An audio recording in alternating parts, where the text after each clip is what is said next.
I don't know, some of my least favorite types of music, like metal, which is just screaming, or, or dubstep, which I I used to be into dubstep in middle school. I don't really understand it now. Ryan, I'm sorry, but I'm gonna have to respectfully disagree with the dubstep. And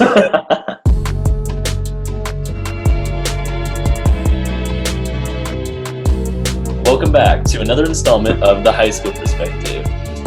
Thanks to Ryan for the intro and outro music in this video. Today's topic of discussion is musically inclined students. So today we got Andrew back in the house.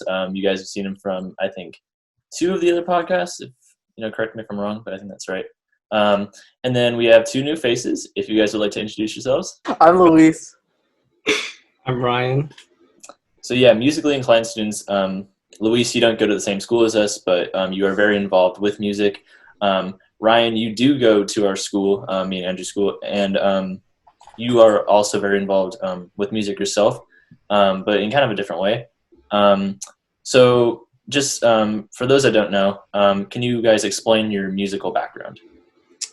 Well, I've been in band for I want to say since 5th grade, but I'm not doing it next year. It's not really my thing. I was in one of the musicals in the pit. I did choir in middle school, and then I just do a bunch of music at home.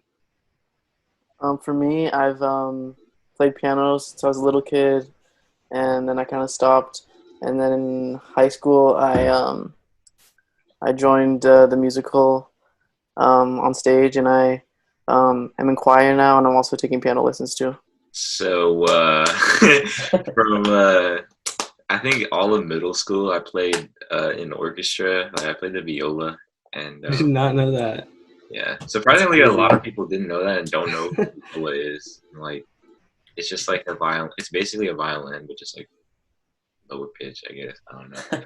But yeah, after middle school, I was like, I don't really like orchestra, and like I honestly don't even know why I did it, but I did make a like decent amount of friends there. And high school came around, I kind of took a break from like playing music, but then like for I want to say Christmas sophomore year, I got a ukulele, and I've been playing it ever since, and I just learned a lot about it, and it's really cool, really easy, but it just sounds nice too. But yeah, that's pretty much it.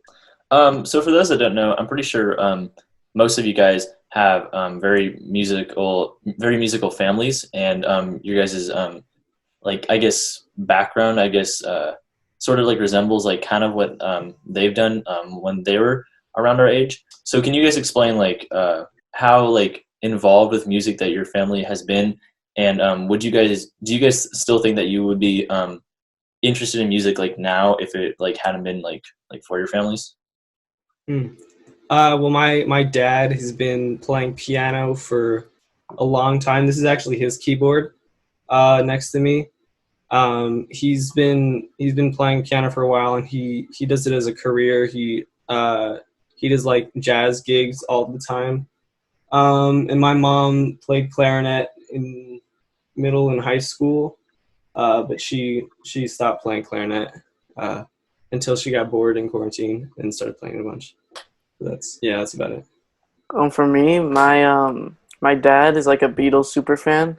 Kind of pass it on to me, but he's also in a band called Pepe y Su Orquesta. It's like a Peruvian salsa band, and my mom was never really into music, but My family never really like got into playing music. They did inspire me, like kind of like with Luis. Like my dad was also like a really big Beatles fan, and he got me on that. But a bunch of other different artists too.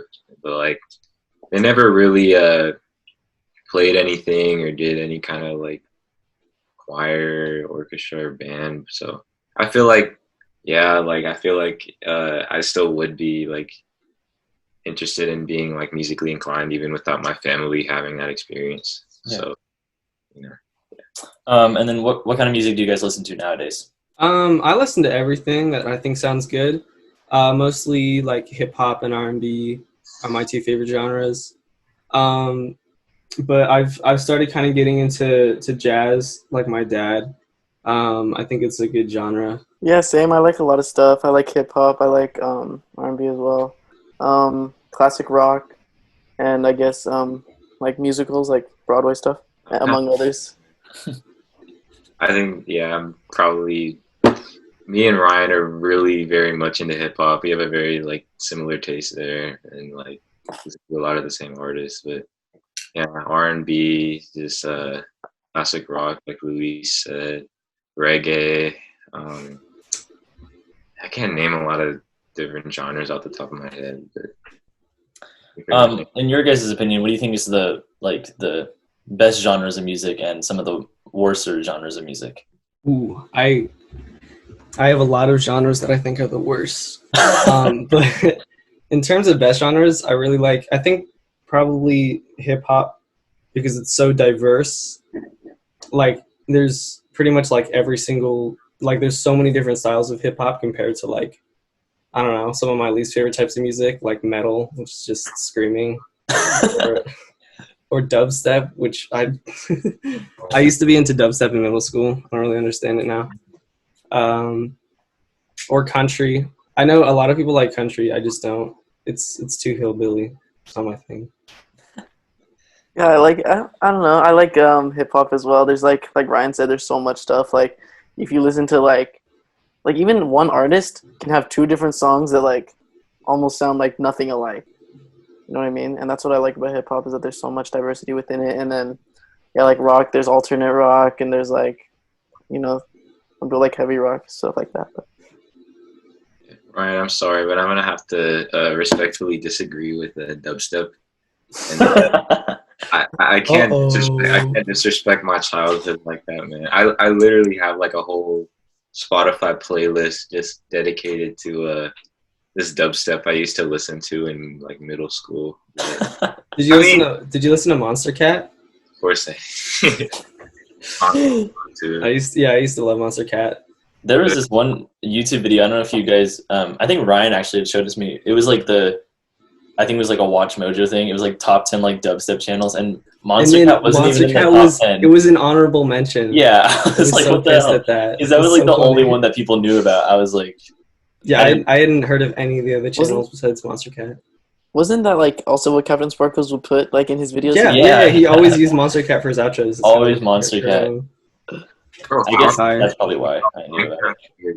Yeah, I mean, I guess like I think pretty much every genre of music takes like a good amount of like skill and practice. So like, there's not really a good argument there. But as far as like what I enjoy listening to the most, it's got to go to hip hop or like R&B. So for those that don't know, Luis and Ryan, you guys are both involved in school plays and musicals. Mm-hmm. I know that's kind of like a big deal, like when that sort of thing comes around, and that takes like a lot of time out of like your guys' day, or like I guess throughout the whole course of that whole preparation for the musical or play. Can you guys explain what the difference is between the musicals and the plays? I mean, it's pretty simple. Musicals have music, plays don't. I haven't been in any plays at my school. I just did one musical. I don't know if Luis wants to elaborate on that. Yeah, well, musicals, like, I know that us the same year we did Mamma Mia. And, like, at my school we did Mamma Mia, and then your school we did Mamma Mia, which is fun. But I have a question about that in a sec. All right, well, I never saw your Mamma Mia, sadly. I was better. I didn't either. I wasn't on stage. I was in the pit, so I don't really care.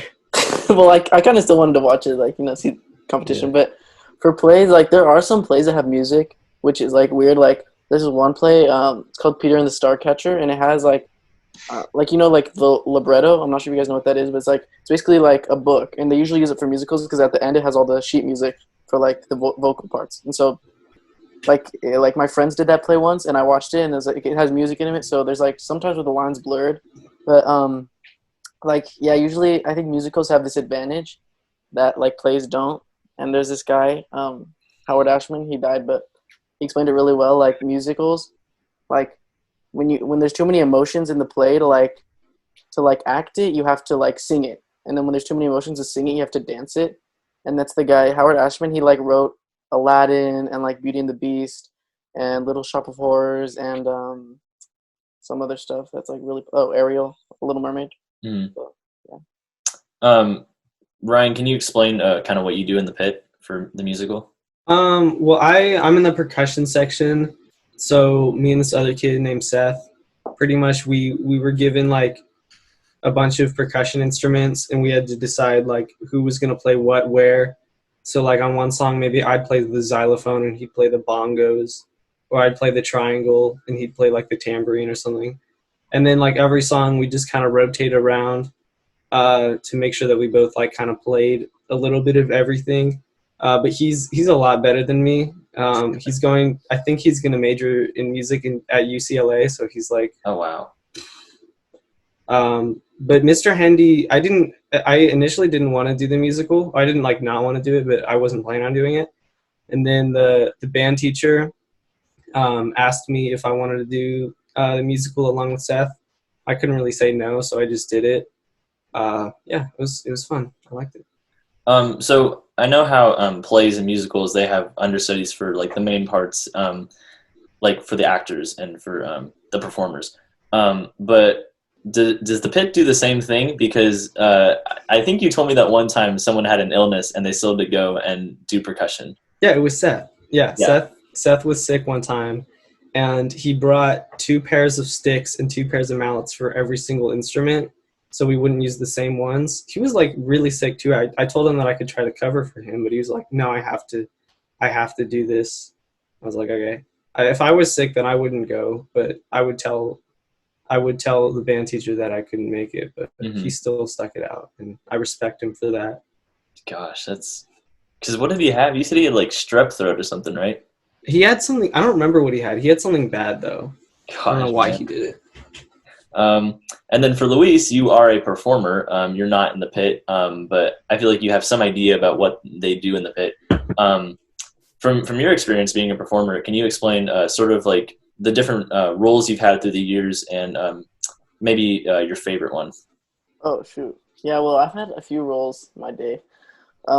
Like I think what's cool about your guys' high school is that like you guys actually have the students in the pit. Like every year we have to hire a band because like the problem like our school is small. We only have 800 kids, like size of our middle school basically, and like so we can't like rely on our students to be there. You know what I mean? Yeah. And like we don't even have understudies. We have to come for sick, which sucks. But as for my roles, it wasn't in a musical, but we did get to sing at the end. It was a play called Saving the Greeks, and I played the lead for the first time. And my character was Dialysis.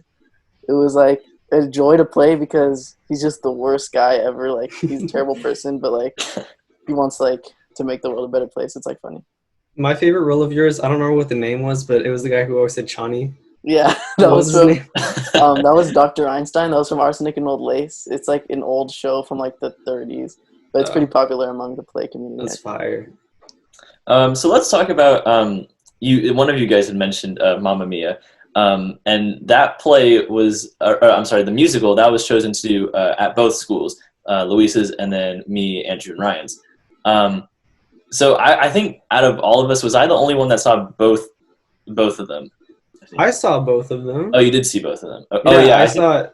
Okay. I saw my own like many times. Like I have like flashbacks every time someone plays any ABBA. It's like the worst. Yeah.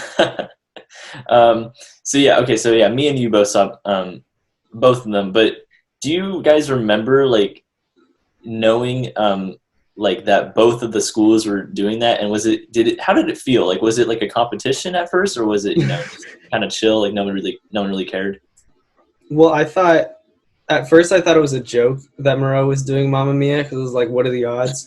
But like that was the same, like the high school rights for doing Mamma Mia came out in like the same year for all high schools. And so like a bunch of high schools all over the country did Mamma Mia. So I guess that made me like less surprised, but it was still weird. I never really saw it as a competition. I don't know. I really liked our high school's version of it. And I wasn't a huge fan of the Moreau one. No offense. Yeah, I was just gonna say the same thing as Ryan. Like the rights came out. I guess that like after Mamma Mia 2 came out, they were just like, oh, we might as well just throw in the towel, just sell everything. So they sold the rights to like all the schools. Um, so then like everyone was doing Mamma Mia. But about that, I did not watch your show, but I like our show a lot.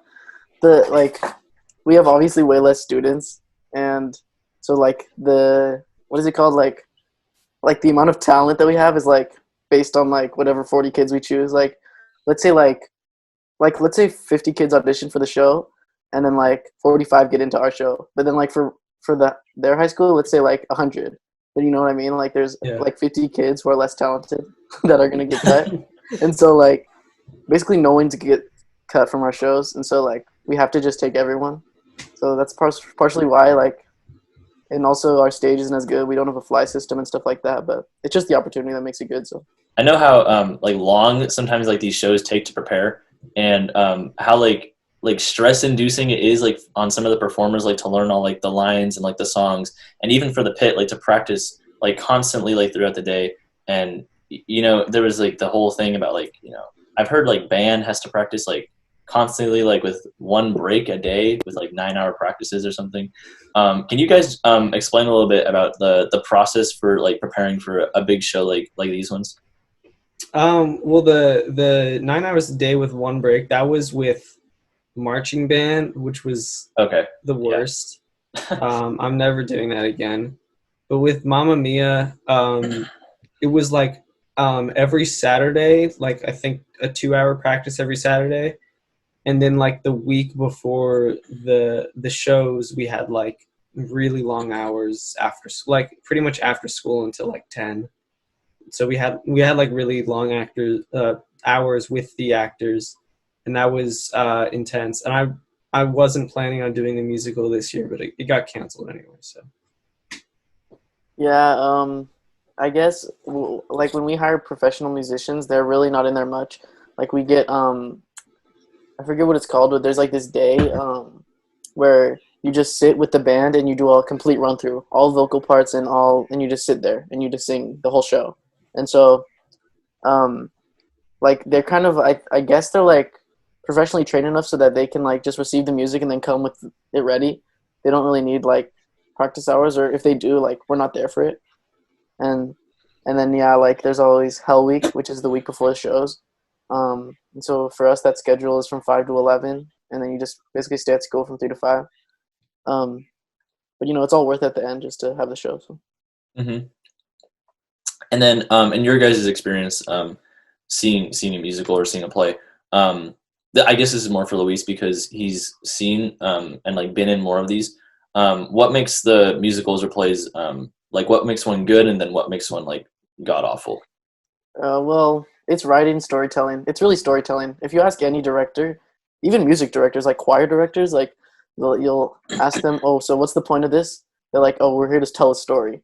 And like I know that some of the shows I've been in have done that really poorly. And part of it is based on just writing the show's writing. Like it's hard to understand, like follow if there's too many characters or too many like subplots. Like that's what makes a show bad. Usually the performance, like also like lots of people they they're like the directors at our school, and like lots of schools are like they want to give the actors a chance to like, you know, like almost self-direct and like kind of work on their own. But like the problem is that the directors won't like tackle specific issues with acting or even like singing at some parts. So like some things will just happen and they just let it slide, and then the performance isn't as good. And also time restraints will make it bad. But you know, the show's good like when you follow the story clearly, and then some parts just leave you thinking. Like there's some shows I just listen to because I just love to listen to the like try to think about what it's trying to tell me. Mm-hmm. And then Andrew and Ryan, do you guys have anything to add on to that about like, you know, being in the audience and maybe seeing some of that go down? Like, what do you mean? Like if you could tell that like a play like wasn't too thought out or like maybe underprepared. Yes, actually, Will, do you remember when we watched The Lion, the Witch, and the Wardrobe musical at like, I don't remember where that was. Probably. I know what you're talking about. I can't remember the location. It was so terrible. Really? Oh, I didn't. Yeah, it was like really uninspired. It was All I remember is just hating it and thinking it was so boring because it's not a musical; it's a book which was made into a movie. Yeah. It's not meant to be sung, and then I don't remember a single song from the play because they were just all terrible. Andrew, did you have anything? I mean, I'm not really that big of a like musical person. Really, the only ones I've been to is like where I get invited to one like from Luis, and I go to see those. Like, I don't really go to them in my free time, but like, I feel like the ones that I remember or like have the best memory of, like, is when I have like a really good like some sort of like personal connection with like a character, and like it almost reminds me of like someone I know really well or myself. Like, I don't know, like I can't name one off the top of my head, but usually like those kinds of plays, like I, enjoy the most. So my next question was pretty much targeted for Ryan. Mm-hmm. Ryan, for those that don't know, you've made the intro music beat and the outro music beat for all the podcast videos that I've done so far. Mm-hmm. So, what is the process like for making music, music like this? With the two that I made, the first one I made like a long time ago. I want to say like The intro one. yeah, August.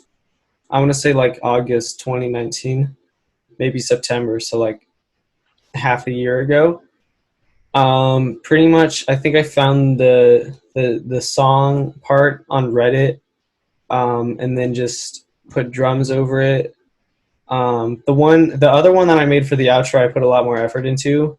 Uh, it's a song from this show that I really like, except there was no version of it on YouTube, so I had to like play the parts on my keyboard, and then I had my dad do a piano solo that he improvised, which was really cool.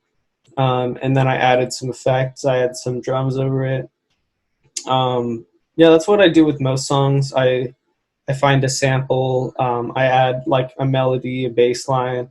I add drums over it. I mix it. I record an artist over it if I need to.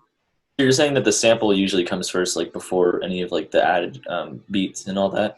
Yeah, the sample is always the bass line for every song. Like every song that has a sample, they find the sample first.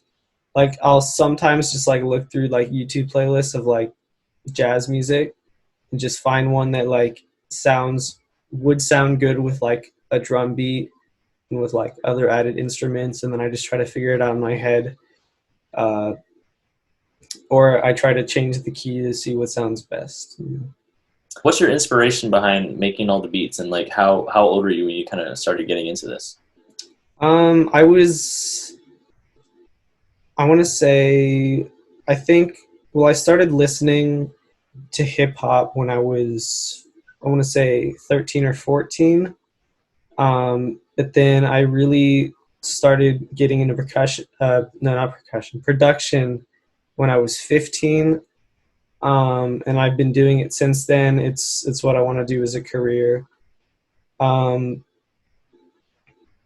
let's see, in like the early music, I would just kind of I would find a sample, add drums, add a bass line. It wasn't too much. I'm trying to kind of branch out a little bit more, do more genres, do more like with other people, kind of collaborate with other people now. I have a question Yeah. about for Ryan. Like, when you're coming up with a melody, like what do you think of? Like, I was just watching this video on like it was like Mario Galaxy's perfect melody, and it's like almost like the guy explained it like it was a question and answer, like whatever, like the way that the melody was formed. Like do you just like do it until it sounds good, or like do you have like a method, and like how do you know when it sounds good?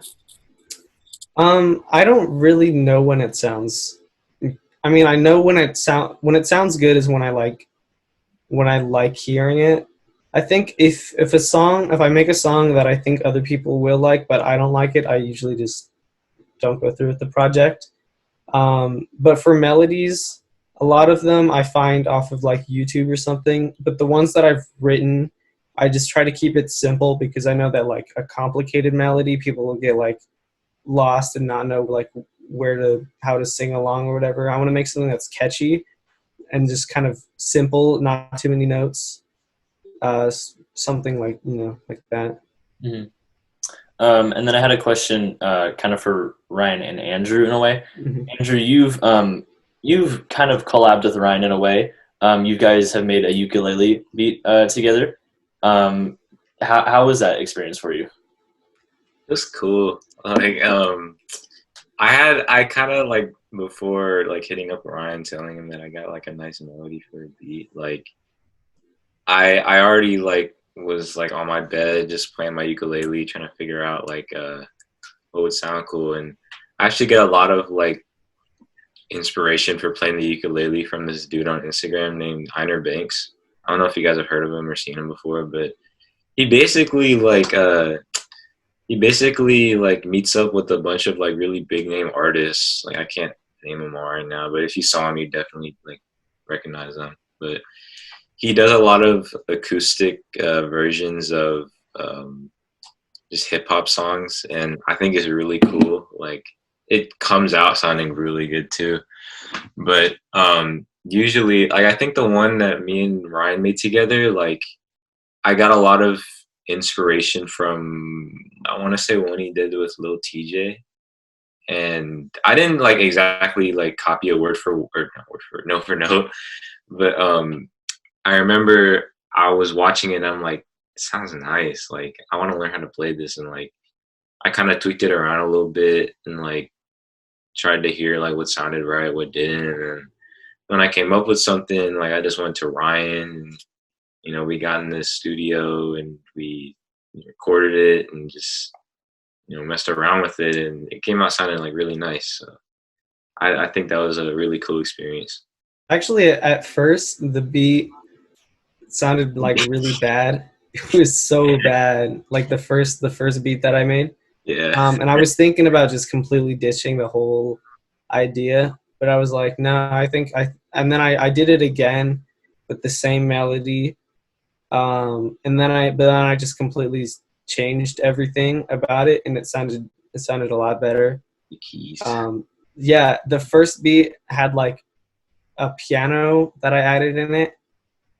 I don't have it anymore. It just sounded really bad. I can't explain it. It was just terrible. But then I think that the second one that I made sounded a lot better. But going off of what Andrew said about like finding like a video or like a song and like kind of building something off of that, that's what I do for like a lot of my songs. So like I'll hear a melody in my head and kind of think like, oh, this would sound good if it sounded like this song, and then I kind of listen to that song for inspiration and then kind of make the beat around it. It's kind of hard to explain. That's what I do with a lot of my songs. Mm-hmm. So this question I think has kind of been foreshadowed throughout the whole thing. Ryan has instruments in the back of his room. So this question goes to all of you. What I haven't personally, but what instruments have you guys been playing like throughout your whole life? The first instrument I ever learned was the piano. I think I started piano lessons in like first grade, I want to say. I've never been like that good at it. I'm a lot better at coming up with stuff rather than like playing complicated stuff.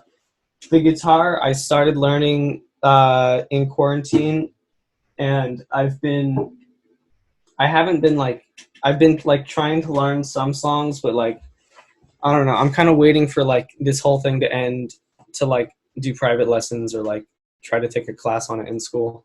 But the main instrument that I play and I have been playing for the longest is the drums. I can't fit a drum set in my room. I have one downstairs.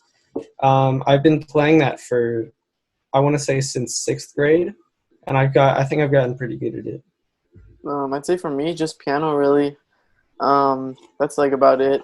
I have a really basic understanding of, I guess, music theory and very basic understanding of like chords and chord progressions and stuff like that. So like I could like make a chord, like I could like if you tell me to make a chord, you give me a minute, I can make it. But like I know the very basics, so I can like squeeze out a song and like you tell me the chord. So I think we mentioned a little bit about it earlier about how like I went in middle school I played the viola. I don't have a viola on me right now, but back in like sophomore year I got my first ukulele and it was super small. In fact, I have it right here. It's like I haven't touched it in time. So like just looking at this, like it looks pretty small. Like it's the bass is barely the size of my head, and like it worked for a while, and like I was playing it for like about a year, and I got another one. I actually think it was for Christmas this year, and I actually enjoy playing this one a lot better. It has a little amp at the bottom, and you can clearly see like maybe not in the frame, but like you can see the difference in size. And this one's a concert size, and this one's I'm forgetting. I'm forgetting my vocabulary. Yeah, my But dad it's bought 2 concert-sized ukuleles, dude. He just bought ukuleles, the concert size. yeah. Oh, this is a soprano, and then this is a concert size. So this is a lot bigger, and it's more comfortable for me since I'm kind of like tall with like long arms and stuff. But I wouldn't consider myself very like. I mean, I was really like pretty much self-taught and YouTube videos, and I never really like took any classes. Like once I played the ukulele, 'cause I don't even know if they. Yeah, I bet somewhere they offer ukulele classes, but it'd be I don't know. I feel like it's like easy enough to learn to where you don't need a teacher, and like obviously you'll learn it if you like dedicate enough time to it. But I never really became a student of like music or trying to learn music theory or pretty much I just hear notes, they sound good together, and then yeah, that's it. Yeah, and then while we're on the topic of notes and sounding good, I think somebody had mentioned, or actually, well, Ryan had mentioned that he plays the piano, but he did mention that he has perfect pitch. So this is kind of a question for everybody. Some of you guys have been involved in like singing or choir in the past.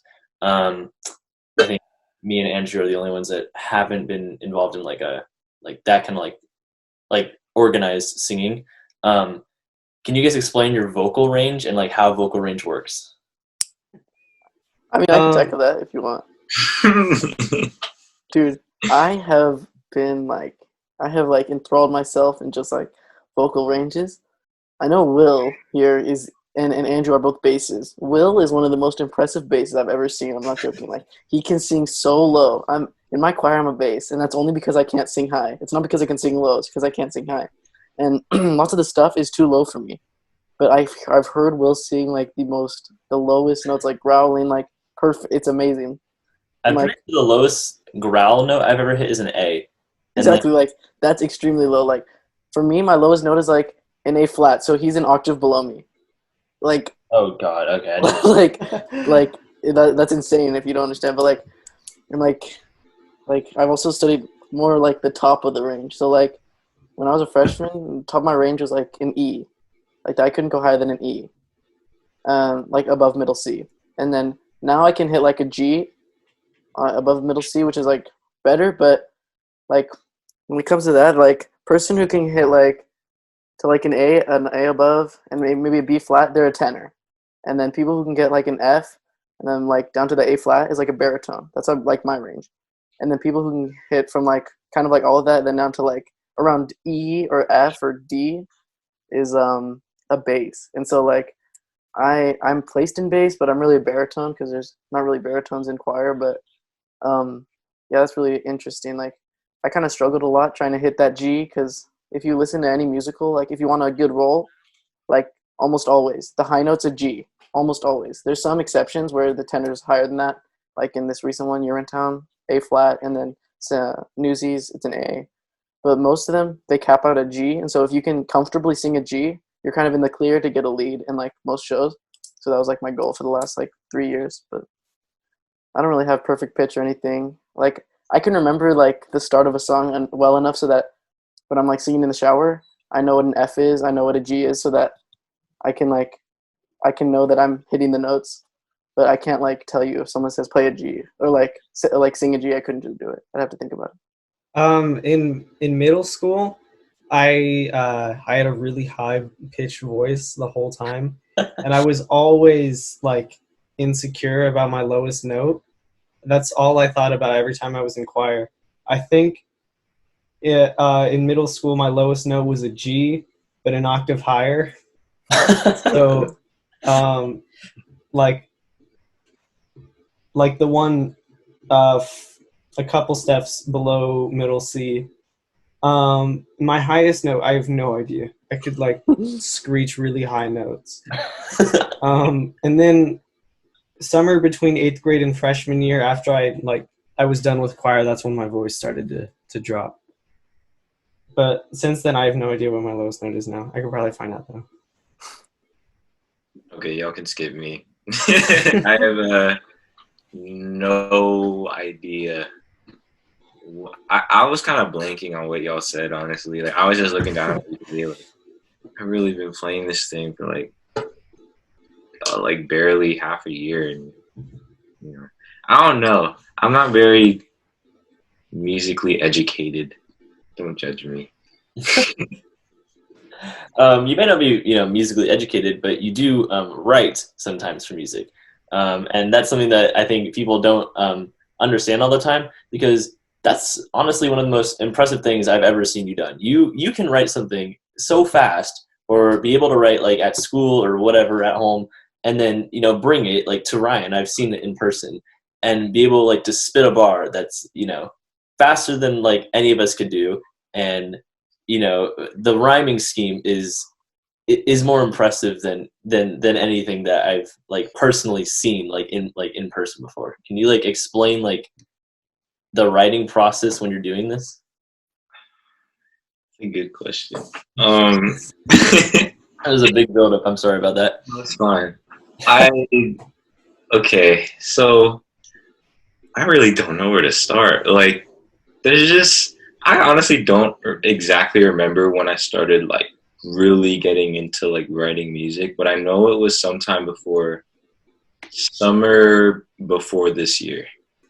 And I think at the time, something that really like kind of like usually I write my best when something really grabs me emotionally, and like something's dwelling on my mind or something I need to talk about. But like I've gotten a little better at it now. Like I could just rhyme anything. But I think something that big that was happening at the time was my grandma was slowly like passing away, and I remember like that was just the one thing I went to school thinking about, and she was just always on my mind. And like I just remember like being just if I didn't have like the motivation to do homework, like I would just find something like to write about. Like I actually wrote a song about her. I'm not going to share it, but because personal to me. But I feel like usually when I have something really like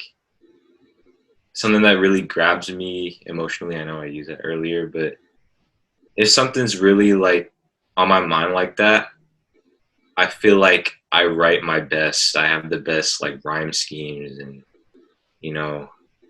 I can't really like speak on melodies, but I feel like my wordplay is very like a lot better than a lot of what I hear from like other people. Like honestly, like after a lot of people started finding out that I like write music, you guys have like no idea how many people started coming up to me and being like, yo, you should let me on a song of yours. Like I'm not gonna call anyone out, but if they watch this, they know who they are. But I don't know, like I've gotten way better at it since like I got like Ryan like as a producer, and like I don't really like help him too much with like making beats, but usually like if he makes a beat and like I'm feeling it, like I'll be able to write pretty easily to it. And like sometimes I know I'm not very good at it, but like I've tried to help some people with like their lines.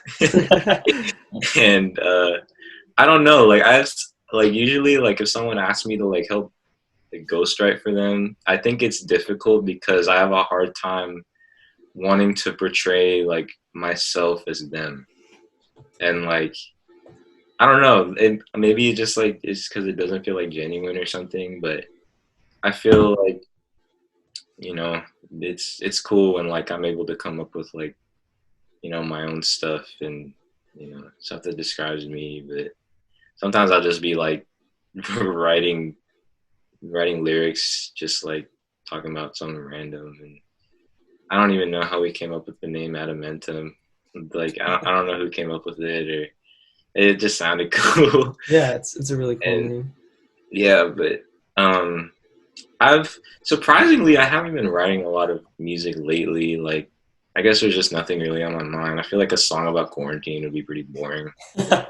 Yeah. I don't see a need to do that, but I feel like I'll get the motivation eventually. But yeah, I feel like it's really fun. Like it's a cool way to describe myself, and like it's something that a decent amount of people are trying to do, but like it usually comes off as like kind of ghetto, like Shoreline Mafia, like SOB type sounding, and like I'm just like this sounds like a person in the Bay trying to rap, and a lot of people that are my age at least like don't try to write something lyrical, and like I feel like that's what makes me a little different from. So I kind of have one last main question, but it's going to be split amongst the three of you. So I'll start with Andrew. What advice do you have for someone either wanting to start like writing music or start playing an instrument? I feel like make sure that you are the reason you want to, or like you have at least a good reason to like start getting into music. Because if you just do it because either people say like you could be good, or if like I don't even know if parents force their kids to play like music anymore, but like if you don't have like a genuinely good reason to start playing music, it's just not worth it for you. Like I just started writing music because I thought it was a cool way to like describe myself, and I feel like these dudes here probably like really enjoy like the things they do with music. I can't like name everything they do, but yeah, I just feel like if like the whole point of music is like, I mean, I'm not gonna say what's correct and incorrect, but at least for me, like my point of music is just so like I'm able to like express an emotion of some kind, or like uh just help someone see like an emotion of some kind. And yeah, it's really my mind is blanking out. I can't talk for this long. That was a good answer, though. But yeah, I'll let these dudes take it. All right, and then I'll go to Luis next. What advice do you have for somebody wanting to start be in a musical or be in a play for the first time? Yeah. Look, like definitely like musical. You obviously have to get your audition song and like the basic stuff down, but like and maybe plays if you're doing like a play at a separate theater, like they might have you prepare a monologue, obviously. But like thing about it is just try it out because like lots of people don't do theater. Like there's like this stigma around it. Like there's a theater kid meme, like and it's funny because they're like so annoying. Like lots of theater kids, it's like when you think of like a vegan person or whatever, like that's you kind of correlate that kind of image with the theater kid, and it's kind of funny. But like there's a lot of people like at my school who like, or at least when I was a freshman, all of the seniors were like the last thing I would expect like them to be like theater kids or choir kids, like people on the football team, people who had been on the football team and stuff like that. Like you should just try it out because I feel like it's one of the easiest ways to get into like this stuff, and like especially if you want to start a career in acting or like if you see like any famous actor, there's like a high chance they were in their school's musical, like if they started in high school, because they like that's what you do, because there's not like there's no you don't film movies in high school unless you're like a child star. But like people like even like singers too, like Josh Groban, he would do his high school musicals and like stuff like that. So you should really try it out, get to know your vocal range and get comfortable with it, and don't be like don't attach yourself too much to like a role. I know people like let's say like I really want the lead in something and I don't get it, then the whole time you do the musical, you're not going to care. Like, you're going to be demotivated, like, to do anything because you're like, oh, well, I didn't get the role. And that's how, like, that can really bring down the production a lot because, like, they say that, like, you're only as strong as your weakest link. And so if you're being the weakest link, you're kind of bringing everyone down. So, like, any advice, just, get to know yourself, try it out, and, like, just see if you like it because you are going to, if not, if you don't make a family, and, like, you're going to probably have a good time. It's fun. Yeah. And then finally for Ryan, what advice would you give to somebody wanting to produce? I think this is probably the rarest out of all these three, but from your, from a producer, what's your advice for a beginner? There are actually a lot more people who want to be producers than you'd think. I feel like it's going to be like when we were kids, everybody wanted to be YouTubers. I feel like the next generation, it's all going to be a bunch of kids wanting to be hip hop producers. Honestly, you have to stand out. If you don't stand out, like if you make the same music as everyone else, sure you might. If you're like another like Metro Boomin clone and just make like the same songs as him but just worse, you're not gonna make it anywhere. You have to associate yourself with the right people. If you make music with like well-established artists who have their own sound too, and you kind of associate your sound with theirs, kind of like what Pierre Bourne did with Playboi Carti. Like, he has a really unique sound that he kind of brings out the best in Playboi Carti because they really, like, I don't know what's the word, they like go together really well, I guess. But like the music I make, I feel like right now is just kind of basic a little bit, and I'm really starting to try to kind of learn what it is that makes certain producers special. So I think that's kind of what it is. You can't like find one producer and be like, I want to be like this person and just make music like them, because that's not going to work out. You're just going to be called a clone of that person. You really want to kind of take aspects of like a bunch of people that you enjoy listening to and kind of combine it into your own sound and make it unique. I think that's pretty much like the main thing that I'm trying to do. I wanted to take some classes in San Francisco, but they were scheduled for like mid-March, so like they all got canceled. So I don't really know what I'm gonna do. Yeah, I think that's it. You really just want to try to stand out, and if you think that it isn't the thing for you, then I don't know, maybe it's not for everyone, I guess. Yeah. Awesome, guys. So yeah, that was the last question. So thank you guys very much for doing this with me. I hope that this was something that can go out to a lot of people and maybe inspire some people to start something new or try something for the first time. Anything else that you guys wanted to add? The Shine by Adamantum. Oh yeah, Link Shine by Adamantum too. Okay. Such a good track. Okay. And then with that, we'll see y'all in a bit.